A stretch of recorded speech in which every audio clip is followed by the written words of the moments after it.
Bismillahirrahmanirrahim. Assalamualaikum warahmatullahi wabarakatuh. Nahmaduhu wa nusalli wa nusallimu ala rasulihil karim.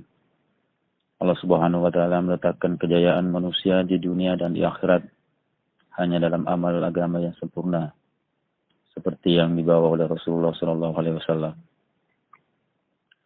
Pada saat ini, umat Islam belum ada kemampuan untuk mengamalkan agama secara sempurna. Tetapi para sahabat Rasulullah SAW dahulu telah mampu mengamalkan agama secara sempurna karena pada diri mereka terdapat sifat-sifat yang mulia, di antaranya 6 sifat. Pada zaman ini, apabila umat Islam memiliki 6 sifat tersebut, niscaya mereka akan mampu mengamalkan agama secara sempurna. 6 sifat tersebut yaitu: 1. Yakin akan kalimat thayyibah, la ilaha illallah Muhammadur Rasulullah. 2. Salat khusu wal khudu. 3. Ilmu ma'zikr. 4. Ikramul muslimin. 5. Tashihun niyah. 6. Dakwah tabligh. Sifat yang pertama, yakin kepada kalimat thayyibah, la ilaha illallah Muhammadur Rasulullah. La ilaha illallah artinya tidak ada yang berhak disembah kecuali Allah Subhanahu wa taala. Maksudnya mengeluarkan keyakinan kepada makhluk dari hati kita dan memasukkan keyakinan hanya kepada Allah Subhanahu wa taala ke dalam hati kita. Keuntungannya: 1. Nabi SAW bersabda, "Man mata wa huwa ya'lamu annahu la ilaha illallah dakhala al-jannah." Artinya, barang siapa meninggal dunia sedang ia mengetahui atau meyakini bahwa tidak ada yang berhak disembah kecuali Allah, maka dia pasti masuk surga. Hadis riwayat Muslim. Yang kedua, Nabi SAW bersabda, "Man syahida an la ilaha illallah yusaddiqu qalbuhu lisanahu dakhala min ayyi bawabil jannati sya."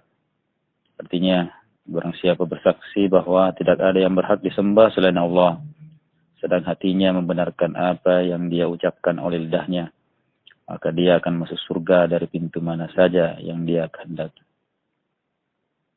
Disebutkan dalam sebuah mafhum hadis bahwa orang yang memiliki iman walaupun sebesar zarrah akan dibalas oleh Allah Subhanahu wa taala dengan surga yang luasnya 10 kali luas dunia ini.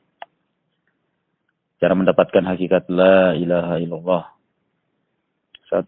Selalu mendakwakan pentingnya iman. 2. Latihan dengan cara membentuk halaqah iman atau majelis yang di dalamnya dibicarakan tentang pentingnya iman. 3. Berdoa kepada Allah Subhanahu wa taala agar dia mengeruniakan kepada kita hakikat iman. Muhammadur Rasulullah artinya Muhammad SAW adalah utusan Allah. Maksudnya, meyakini bahwa satu-satunya jalan untuk mendapatkan kejayaan dunia dan akhirat hanyalah dengan mengikuti cara hidup baginda Rasulullah SAW. Keuntungannya: 1. Nabi SAW bersabda, "La yashhadu ahadun alla ilaha illallah wa anni rasulullahi wa yadkhulan nara au tat'ama." Artinya tidak akan masuk neraka atau tidak akan ditelan api neraka seseorang yang bersaksi bahwa tiada yang berhak disembah selain Allah Subhanahu wa taala dan bersaksi bahwa aku Muhammad adalah utusan Allah. Kedua, hadis Nabi sallallahu alaihi wasallam, "Man tamassaka bi sunnati 'inda fasadi ummati falahu ajru mi'ati syahid." Barang siapa berpegang teguh kepada sunnahku ketika rusaknya umatku, maka baginya pahala 100 orang mati syahid. Ketiga, "Man ahya sunnati faqad ahabbani wa man ahabbani kana ma'iyya fil jannah." Artinya barang siapa menghidupkan sunnahku, sungguh ia mencintaiku. Dan barang siapa mencintaiku, maka ia akan bersamaku di dalam surga. Cara mendapatkan hakikat Muhammadur Rasulullah: Pertama, selalu mendakwakan pentingnya sunnah Rasulullah sallallahu alaihi wasallam. Yang kedua, latihan, yaitu dengan cara menghidupkan sunnah Rasulullah sallallahu alaihi wasallam 24 jam dalam kehidupan sehari-hari. Yang ketiga, berdoa kepada Allah agar Allah memberikan taufik dan hidayahnya kepada kita sehingga kita dapat mengamalkan sunnah Rasulullah sallallahu alaihi wasallam. Sifat yang kedua, salat khusyuk wal khudu'. Artinya, salat yang diiringi konsentrasi batin dan merendahkan diri di hadapan Allah serta dilakukan dengan cara Rasulullah sallallahu alaihi wasallam. Maksudnya, membawa sifat-sifat ketaatan kepada Allah yang ada di dalam salat ke dalam kehidupan sehari-hari. Keuntungannya, 1. Allah Subhanahu wa taala berfirman, "Inna sholata tanha 'anil fahsya'i wal munkar." Sesungguhnya salat itu dapat mencegah perbuatan keji dan mungkar. Yang kedua, Allah Subhanahu wa taala berfirman, "Wasta'inu bis-sabri was-shalah." Dan carilah pertolongan dengan sabar dan salat. Surah Al-Baqarah ayat 45. 3. Nabi sallallahu alaihi wasallam bersabda, "As-sholatu khairul mawdu'." Salat adalah sebaik-baik amal yang ditetapkan Allah untuk hamba-Nya. Cara mendapatkan hakikat salat khusyuk. 1. Selalu mendakwakan pentingnya salat khusyuk. 2. Latihan salat khusyuk dengan cara memperbaiki tertib zahir salat dari mulai istinja, wudu, hingga bacaan-bacaan dan gerakan-gerakan salat. B. Menghadirkan keagungan Allah ke dalam hati kita ketika sedang melakukan salat. C. Belajar menyelesaikan masalah dengan salat. Dan terakhir, berdoa kepada Allah agar diberi taufik untuk mengerjakan salat dengan khusyuk dan khudu'. Sifat ketiga, ilmu ma'az-zikr. Ilmu artinya segala petunjuk yang datang dari Allah Subhanahu wa taala melalui baginda Rasulullah sallallahu alaihi wasallam. Zikir artinya mengingat Allah sebagaimana agungnya Allah Subhanahu wa taala. Maksud dan tujuan ilmu ma'az-zikr mengamalkan perintah-perintah Allah Subhanahu wa taala dalam setiap saat dan keadaan dengan menghadirkan keagungan Allah dalam hati kita serta dilakukan dengan cara Rasulullah sallallahu alaihi wasallam. Keuntungan ilmu. Rasulullah sallallahu alaihi wasallam bersabda, "May yuridillahu bihi khairan yufaqihuhu fid din." Artinya, barang siapa yang dikehendaki Allah untuk diberi kebaikan, maka Allah akan memberinya kepahaman dalam agama. Hadis riwayat muttafaqun alaih dari Muawiyah. Rasulullah sallallahu alaihi wasallam bersabda, "Man salaka tariqan yaltamisu fihi ilma, sahhalallahu lahu tariqan ilal jannah." Artinya, barang siapa menempuh jalan untuk menuntut ilmu, maka Allah Subhanahu wa taala akan memudahkan baginya jalan menuju surga. Hadis riwayat Muslim, Abu Daud, An-Nasa'i, dan Ibnu Majah. Rasulullah sallallahu alaihi wasallam bersabda dari Abu Dzar kepada Abu Dzar radhiyallahu anhu, "Ya Abu Dzar, la anta gadu wa fata'allama ayatan min kitabillahi khairun laka min an tusalliya mi'ata raka'ah. Wal anta gadu wa fata'allama baban min al-ilmi umila bihi aw lam yu'mal bihi khairun laka min an tusalliya alf raka'ah." Artinya, wahai Abu Dzar, sesungguhnya kepergianmu untuk mempelajari satu ayat dari kitab Allah itu lebih baik bagimu daripada melakukan sholat 100 rakaat. Dan sesungguhnya kepergianmu untuk mempelajari satu bab ilmu, apakah dapat diamalkan atau tidak dapat diamalkan, itu lebih baik bagimu daripada melakukan sholat 1000 rakaat. Hadis riwayat Ibnu Majah. Keuntungan zikir. Nabi sallallahu alaihi wasallam bersabda, "Masalul ladzi yazkuru rabbahu wal ladzi la yazkuru rabbahu, masalul hayy wal mayyit." Artinya, perumpamaan orang yang mengingat Allah dan orang yang tidak mengingat Allah bagaikan orang hidup dan orang mati. Hadis riwayat Bukhari. Firman Allah Subhanahu wa taala, "Ala bizikrillahi tatma'innul qulub." Ingatlah, hanya dengan mengingat Allah hati akan menjadi tenang. Surah Ar-Ra'd ayat 28. Firman Allah Subhanahu wa taala, "Fazkuruni azkurukum." Ingatlah kamu kepadaku, niscaya aku pun ingat kepadamu. Surah Al-Baqarah ayat 152. Ilmu terbagi dua. Yang pertama ilmu fadail atau keutamaan amal. Yang kedua ilmu masail atau ilmu fikih. Cara mendapatkan hakikat ilmu fadail. Pertama, selalu mendakwakan pentingnya ilmu fadail. Kedua, latihan dengan mendapatkan ilmu fadail dengan cara memperbanyak duduk dalam halaqah taklim fadail.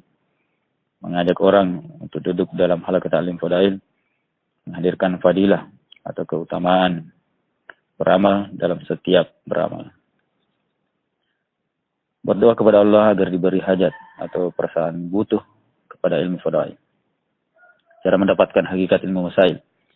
Selalu mendakwakan pentingnya ilmu masail. Kedua, latihan mendapatkan ilmu masail dengan cara sering duduk dalam halaqah ta'lim masail. Selalu bertanya kepada ulama tentang masalah dunia dan masalah agama. Ziarah atau berkunjung kepada ulama. Ketiga, berdoa kepada Allah agar diberi hajat atau perasaan butuh kepada ilmu masail. Cara mendapatkan hakikat zikir. Yang pertama, selalu mendakwakan pentingnya zikir.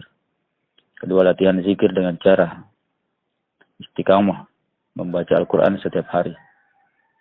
Berzikir, tasbihat tiap pagi dan petang dengan istiqamah, yaitu membaca subhanallah, alhamdulillah, la ilaha illallah, Allahu Akbar, sekurang-kurangnya 100 kali, sambil berusaha menghadirkan kemahasucian Allah Subhanahu wa taala ke dalam hati. Bersalawat kepada baginda Rasulullah sallallahu alaihi wasallam sekurang-kurangnya 100 kali, sambil menghadirkan perasaan ke dalam hati kita betapa besar jasa dan pengorbanan Rasulullah sallallahu alaihi wasallam kepada kita.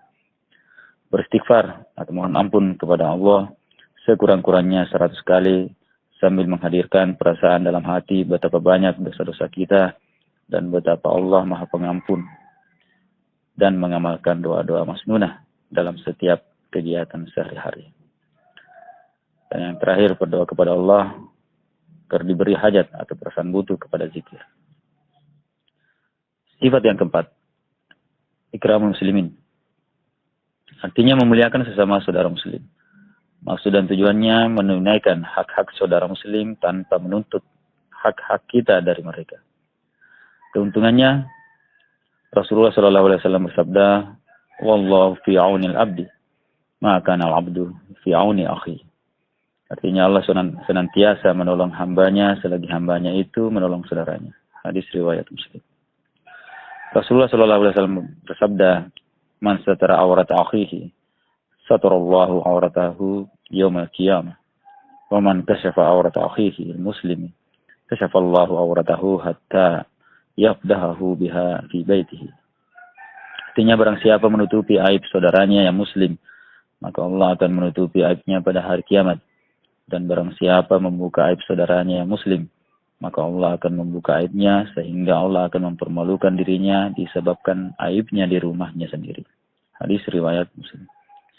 Rasulullah SAW bersabda, "Tabassumuka fi wajhi akhika laka shadaqah." Senyummu di hadapan saudaramu adalah sedekah bagimu. Hadis riwayat Tirmizi. Cara mendapatkan hakikat ikramul muslimin. Satu, selalu mendakwakan pentingnya ikramul muslimin.